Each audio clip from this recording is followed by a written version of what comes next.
first and last name with spelling, please. Okay, Krista Likins, Krista, Likins, Likins. Perfect. How old are you, Krista? I'm 43. Girl, you don't even. Are you serious? Yeah. Oh Yeah. my gosh. I love her. 20s. I'm going to give her a kiss after. No, I'm serious. Like that, I would never think you were. Yeah, that that's age. why I was like, I'm so proud of my I dad am going not through that. kidding. You look amazing. Oh my gosh, I hope I look like that when I'm 43. Oh, she's lovely. No, I'm being serious. Oh my gosh. Okay. So. What were you about to ask me? I know, right? What happened? Completely in awe now. I'm going to tell people at the station like how big she is. Right, do that. Before I show, I'm going to tell Do that. Do the pool. See how much you make.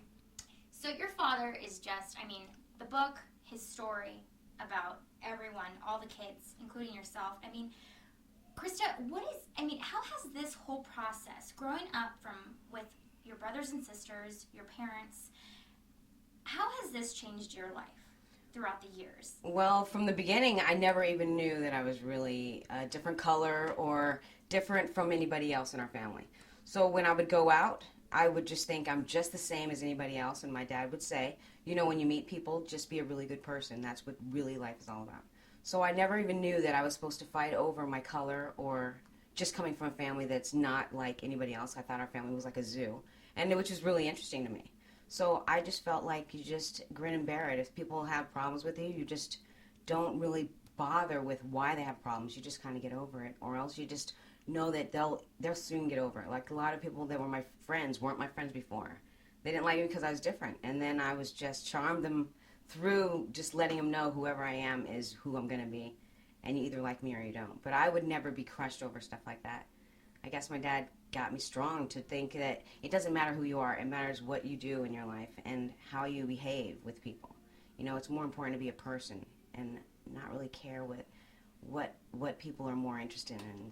It's about like your insides and your personality and how you become as you live your life, just grow.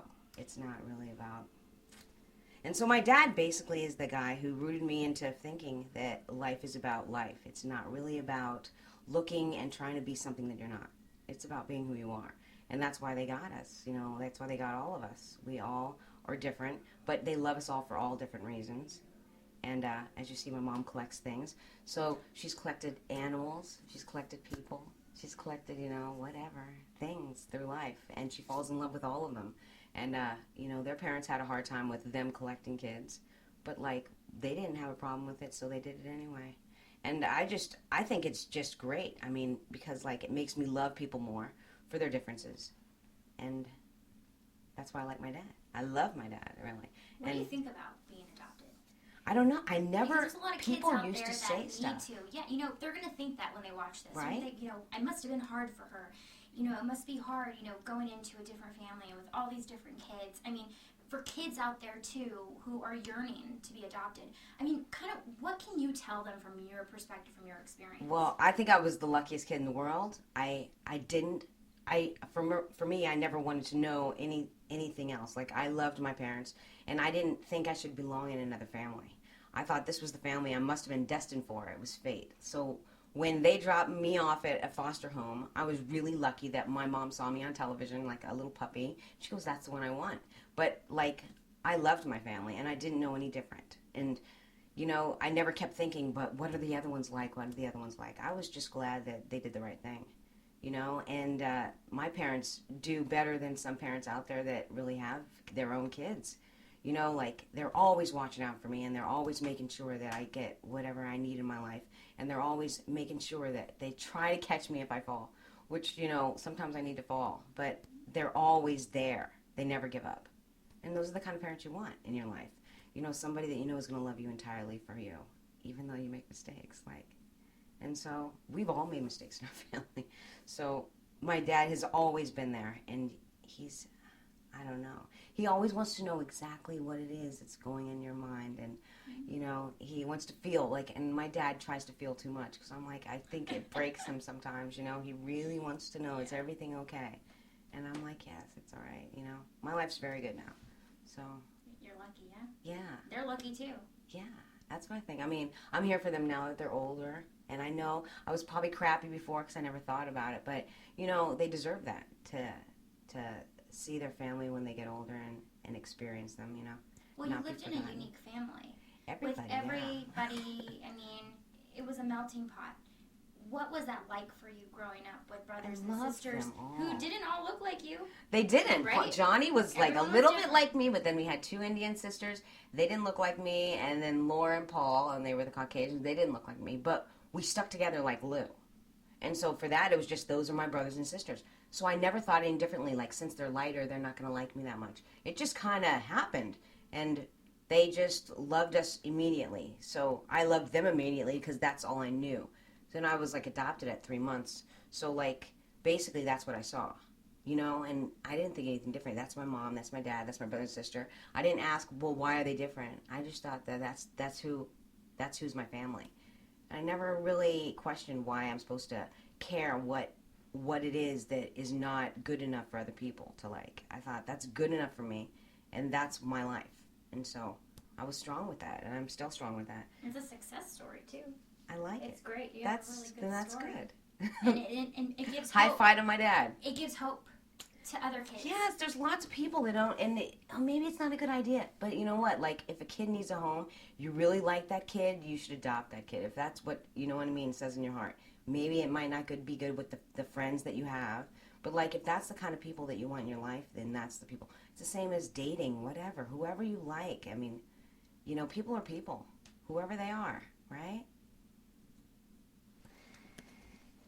I guess what is your message then to those who might be considering this, or those who say, you should have your own kids, you shouldn't adopt because kids who you adopt have problems. That's the biggest stereotype. I mean, what is the message to those who might be thinking those things? Well, firstly, I think our story has to be understood at kind of two levels. And the book has to be understood at two levels. On the one hand, it's a story about a family, about 6 adopted kids and all of their adventures and misadventures and the challenges of raising those children and the lessons of family, all about one particular family. But at another level, it's about America, because what's happening in our family with all of the complexities of our children's lives is happening to American families. And we're gradually accepting the complexity of life. And it's not just adopted kids who have all of these challenges. It's kids. It's humanity. When I meet with a bunch of medical students, as I do occasionally, to talk about mental illness, or a bunch of doctors already established, or a bunch of cops who are trying to figure out how to cope with street people, with all of their problems of a drug addiction and mental illness, I try to say to them, this is not just my experience, it's your experience. How many of you in this room have family, I will say, from children to grandparents, family who are mentally ill? Half the hands go up. How many of you have families in which there's somebody of a different race? 25%, 30% of the hands go up. And this is now, 2011. Where is it going to be in the next 20 or 30 years? These multiracial relationships multiply in inexorable ways, irresistible ways. I always say that biology trumps politics, and young people fall in love, and they don't pay attention to the boundaries. They move across religious lines or racial lines or lines of heritage and create babies, and that changes the world, because then they create babies, and eventually America, rather rapidly, is going to be a different kind of a place. Biracial, multiracial adoption is a piece of that. It's only a piece of that. Just young people coming together in college or in the military, just in life, with the mobility of our population. Well, that's been happening for centuries. It has been happening. It was more secretive, probably, or more looked That's down right. upon. That's a very good point. People made babies with Indian women as men were crossing the breadth of this country. There were... Or the Spaniards going to the Orient.